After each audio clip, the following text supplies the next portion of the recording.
ये है talks news network और आप देख रहे हैं पॉलिटॉक्स, राजनीति का कच्चा चिट्ठा। समारोह के हमारे अध्यक्ष मुख्य सचिव बीबी गुप्ता साहब, शासन सचिवालय कर्मचारी संघ के अध्यक्ष पंकज जी, तमाम इनके पदाधिकारीगण, उपस्थित सचिवालय परिवार के तमाम सदस्यगण, भाइयों और बहनों, नौजवान साथियों, के उत्तर में संवैधानिक स्वाधीनता दिवस के उपलक्ष्य में मैं सबसे पहले आप सबको बहुत बहुत बधाई व शुभकामनाएं देना चाहता हूं। प्रतिवर्ष जब हम लोग आज़ादी का जश्न मनाते हैं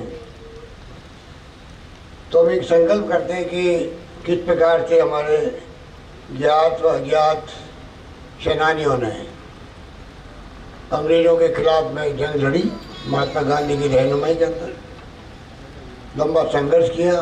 कई लोग मारे गए, कई लोग जेलों में बंद रहे, लाठियाँ खाई, गोलियाँ खाई, जेलों में बंद के अलावा फांसी के फंदे पे चढ़े, और पंडित जवाहरलाल नेहरू खुद 10-12 साल से जेलों में बंद रहे। गांधी जी कई बार जेल गए। आप सोच सकते हो उस जमाने के अंदर ये अहिंसा के रास्ते पर चल करके गांधी जी ने एक संकल्प किया, हमें मुल्क को आज़ाद करवाना है।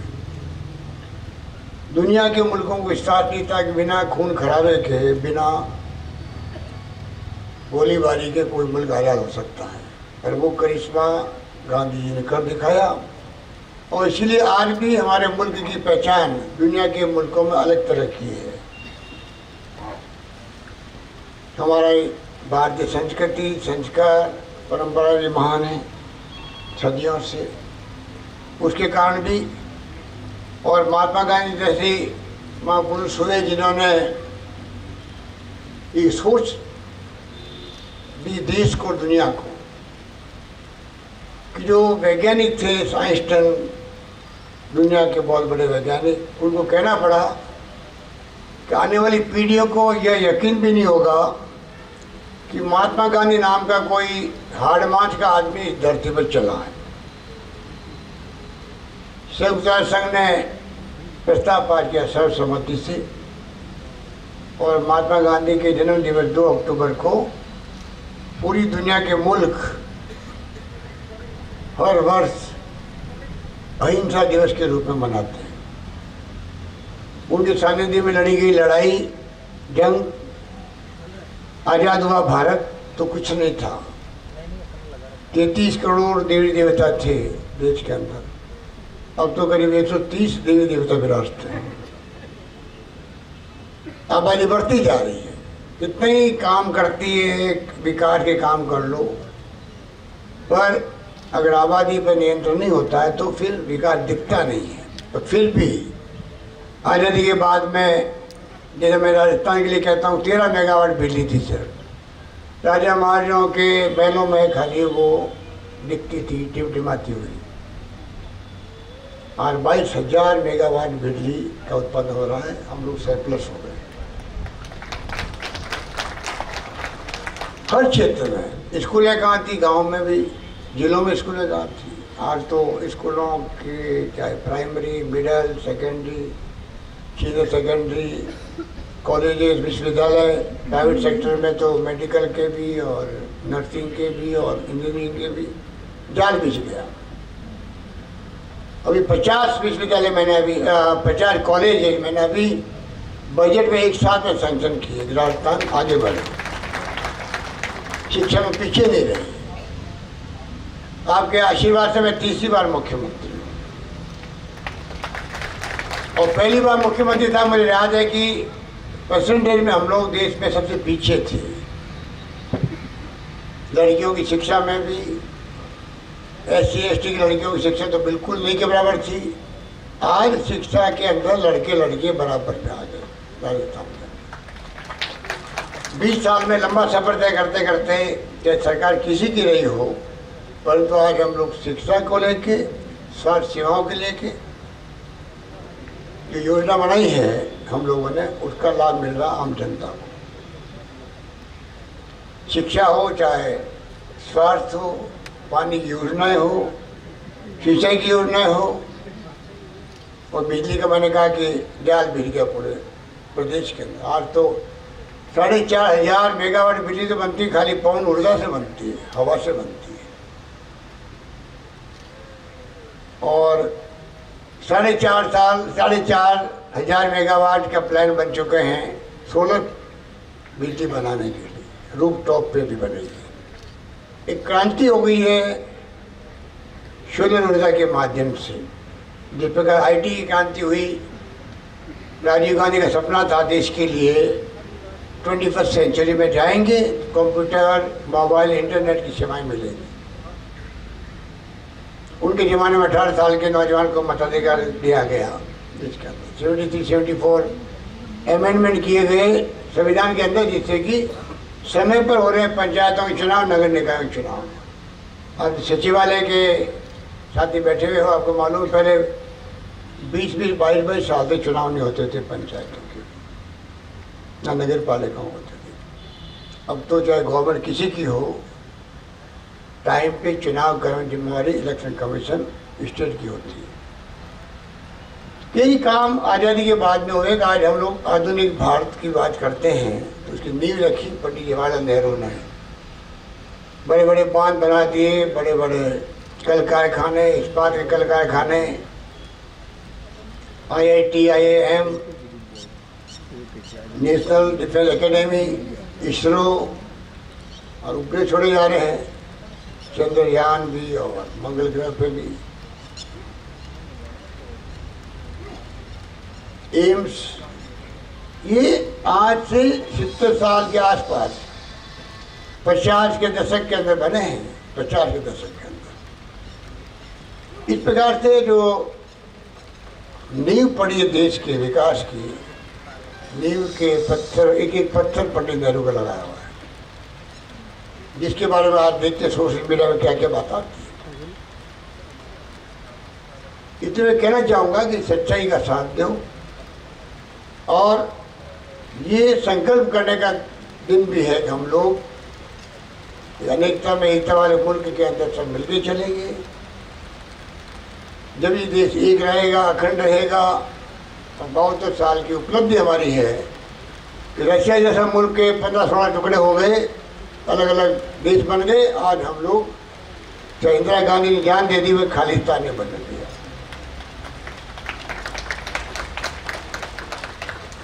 उन्होंने कहा था कि मेरी जान भी जाएगी तो मुझे परवाह नहीं, अगर मेरी जान जाएगी तो मेरे खून का एक कतरा देश को मजबूती प्रदान करेगा, ये कहा था। और वास्तव में वो शहीद हो गए देश के लिए, बांग्लादेश को आज़ाद करवा दिया।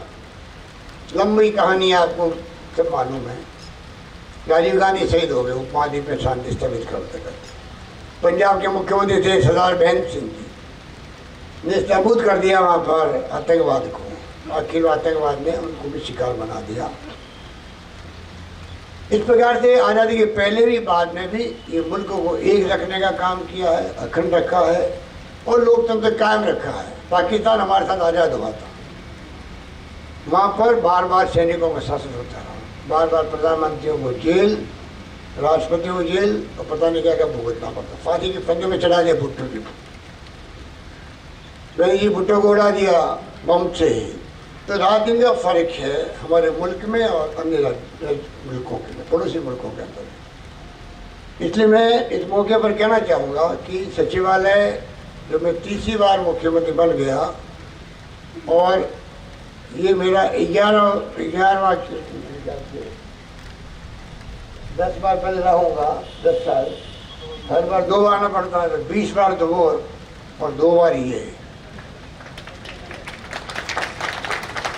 22वीं बार। तो 22वीं बार मैं आया हूँ आपके बीच, 22वीं बार, 22 बार। आप समझोगे सचिवालय के परिवार का मैं भी एक सदस्य हूँ, चाहे मुख्यमंत्री रहूँ या नहीं रहूँ। अगर आप मुझे बुलाओगे तो मैं आपके इस प्रोग्राम में, सांस्कृतिक प्रोग्राम में भाग लूँगा। वो अलग है कि सरकार जाती है तो फिर सरकारें नहीं आती है तो फिर हर व्यक्ति घबराता है, विशेष रूप से सरकारी कर्मचारी अधिकारी। अगर पूर्व मुख्यमंत्री ने बात भी कर ली तो पता नहीं हमारी ट्रांसफर कहाँ हो जाएगी। बड़े बड़े अधिकारी घबराते हैं, बात करते हुए, मिलते हुए, नमस्कार करते हुए भी घबराते हैं, जो नहीं होना चाहिए। पर है एक माहौल बन गया ऐसा, जो माहौल भी खत्म करने का हम प्रयास कर रहे हैं। सरकारें किसी की भी हो, आपस में प्रेम, भाईचारा, मोहब्बत रहनी चाहिए, ये भाव होने चाहिए। आपकी मांगों के बारे में जब कभी आपने मांग करी है तो हमेशा जब हमारी गवर्नमेंट रही हमेशा ध्यान रखा और मांगों को पूरा किया, और आप लोगों ने उसके लिए धन्यवाद भी दिया। पिछली बार गवर्नमेंट हमारी थी, सचिवालय कर्मचारी संघ के साथियों ने जो मांगे थी रखी, गोविंद शर्मा जी थे फाइनेंस सेक्रेटरी, सब मांगे हमने मानी। अगर शिकायत किसी को हो सकता है तो सिर्फ महेश व्यास को हो सकती है। महेश व्यास के वक्त में जो स्ट्राइक हुई थी उसकी शिकायत हो सकती है, बाकी हमने कोई कमी नहीं रखी। जो मांगी गई वो मांगे हमने पूरी करी। अभी सीएस आपको बता रहे थे, एक के बाद एक कितने आपके प्रमोशन हुए, कितनी भर्तियाँ हुई। आप निश्चिंत रहो, आप हमसे अलग नहीं हो। हम खुद सचिवालय, जब मैं कहता हूँ कि हम तो खुद आपके परिवार के सदस्य के रूप में, आपके मुखिया चाहे चीफ सेक्रेटरी हो, चाहे वो मुख्यमंत्री हो, उस रूप में आप मानते हो, सम्मान देते हो। हम आपके धन्यवाद देते हैं कि आप हमेशा हमें याद करते हो। और उन्होंने सुझाव दिया आपको कि अगर प्रोग्राम ढंग से करना है, सुबह 5 बजे से हम निकलते हैं आज के दिन, तो 4-5 जगह जाते जाते आते लेट भी हो जाते हैं। आज तो आपको शुभकामनाएं, बधाई भी रक्षाबंधन के उपलक्ष्य में। इसलिए आज हमारी बच्चियाँ जो परिवार की है, जिनके अलग तरह के प्रोग्राम देखने को मिलते हैं हम लोगों को, बहुत कम ही मिलते हैं, कि जहाँ हमारे सचिवालय परिवार के परिवारों की बच्चियाँ हैं, वो खुद प्रोग्राम देती है, सांस्कृतिक प्रोग्राम। एक अलग मैसेज आता है, अलग सुकून मिलता है, अच्छा लगता है कि हमारी बच्चियाँ भाग ले रही है सांस्कृतिक गतिविधियों के। आज उनका अभाव था, अभी पंकज जी बता रहे थे, क्योंकि रक्षाबंधन है इसलिए संगठन ने तकलीफ नहीं दी परिवार वालों को। पर मैं चाहूँगा, विशेष से कहा, अभी कार्यकारिणी ने विचार करे बैठ करके, 15 अगस्त हो या 26 जनवरी हो, ये पूर्व संध्या का भी महत्व होता है। आराम से शाम को प्रोग्राम करो, सांस्कृतिक कार्यक्रम भी हो, हम लोग भी आए और पूरा वक्त दे सकें, बैठ सकें, आपके परिवार वाले साथ आए। अभी तो मेरे ख्याल में 2-4% मुश्किल से आए होंगे परिवार वाले, उस पर कंपल्सरी कर दो, उसमें आपके एंट्री उसी को मिलेगी जो अपनी पत्नी को, बच्चों को लेके आएगा। कम से कम घर से महिला निकल नहीं पाती है, पुरुष उसको निकल देता नहीं है, पुरुष उसके ऊपर हावी रहता है। पुरुष प्रधान देश कहलाता है, इसलिए कहलाता है। घूंघट में कैद रखते हैं महिलाओं को। अब 70 साल के बाद में तो घूंघट हटने चाहिए, खुली हवा में सांस ले महिलाएं भी। तो ऐसा प्रोग्राम करो, उसमें हम लोग भी अपनी पत्नियों को लेके आएंगे, ये वादा करते हैं। चीफ सेक्रेटरी साहब भी लेके आएंगे और अधिकारी वो भी लेके आएंगे। तो कम से कम एक प्रोग्राम है तो सचिवालय के हमारे कर्मचारी, नेता और कर्मचारीगण, अधिकारी और तमाम हम सब लोग एक संग बैठ सके परिवार के साथ। मिलना जुलना तो हो, किसी का भी आपस में भाईचारा बढ़ता है। तो ये बात मैंने कही। ज्ञापन और आपके पंकज कुमार जी बहुत ही मांगे और भी कर रहे थे, मुझे समझा भी रहे थे कान के अंदर ही। तो मैंने कहा अभी आप रुको, मुख्य सचिव महोदय को बोलने दो, वो पूरा ध्यान आपका रख रहे हैं और आगे भी ध्यान रखेंगे हम लोग आपसे। क्योंकि मुझे अब जाना पड़ेगा आपको मालूम है 15वां वित्त आयोग आ रहा है, तैयारी भी करनी है, पर फिर भी मैं आज आपके बीच में हाजिर हुआ। तो मुझे बहुत अच्छा लगा कि आपने बॉब लीचिंग के ऊपर एक प्ले करने का प्रयास किया। 2 हमने अभी कानून पास किए, एक तो बॉब लीचिंग का जो मानवता पे कलंक है कि आप 2 या ज़्यादा व्यक्ति मिलकर किसी को मार दो, जान दे दो किसी की, और इस संदेह का लाभ उसे कल छूट गए वो पहलू खां वाले भी। पर आप बताइए, आप मॉब लीचिंग किसे कहते हैं? आज आप में हम में से कोई व्यक्ति जाए, कोई पहचाने नहीं हमें, और कोई गलत फहमी मार दे किसी को, तो क्या बीतती परिवार वालों को। राजस्थान देश का मणिपुर के बाद में दूसरा राज्य है जिसने कानून पास किया है, राजस्थान का। दूसरा ऑनर किलिंग, अगर लड़का लड़की आपस में प्रेम करने लग जाते हैं। मैंने कल संस्कृत के अधिवेशन में भी कहा था, एक तो तुम भगवान को मानते हैं, तो भगवान की इच्छा थी इसलिए प्रेम मोहब्बत हो गई आपस के अंदर बच्चों में। बिना भगवान की मर्जी के तो आपस में प्रेम लड़के लड़की में कैसे होता? बिना ईश्वर की कृपा हो सकता है क्या? उनकी कृपा हुई, किसी से प्रेम हो गया, उसमें माँ बाप कौन होते? पंचायती करने वाले। वो भी तो ईश्वर की देन है। आप ईश्वर को मानते हो, माँ बाप ईश्वर को मानते हैं। पहले मैं देखता था कि लड़के लड़की में शादी हो रही है, अलग अलग कास्ट के लोग हैं, तो लड़के लड़की के परिवार वाले दूर रहते थे। शादी आर्य समाज में हो गई या कोर्ट में हो गई, 6 महीने साल भर तो रूठे हुए रहते थे। फिर धीरे धीरे लड़की माँ बुलाती या दामाद को बुलाती, धीरे धीरे फिर प्रेम संबंध वापस जुड़ते, 2-3 साल लगते। अब मैं देखता हूँ कि कार्ड छपते हैं, उसमें भी इंटरकास्ट मैरिज कार्ड छपने लग गए। ये शुभ संकेत है, शुभ संकेत है। कार्ड छप के शादी हो रही है, इंटरकास्ट मैरिज हो रही है। और ये जो ऑनर किलिंग है, इसकी आप कल्पना करो कि माँ बाप को इतना गुस्सा आता है, ये जो दूसरी लड़का है दूसरी कास्ट का, ये नीची कौम का है, मैं ऊंची कौम का हूँ, उस चक्कर में हमारी बगैर मर्जी के लड़के लड़की ने कैसे शादी करने की तय कर लिया, तो उसको मार देते हैं।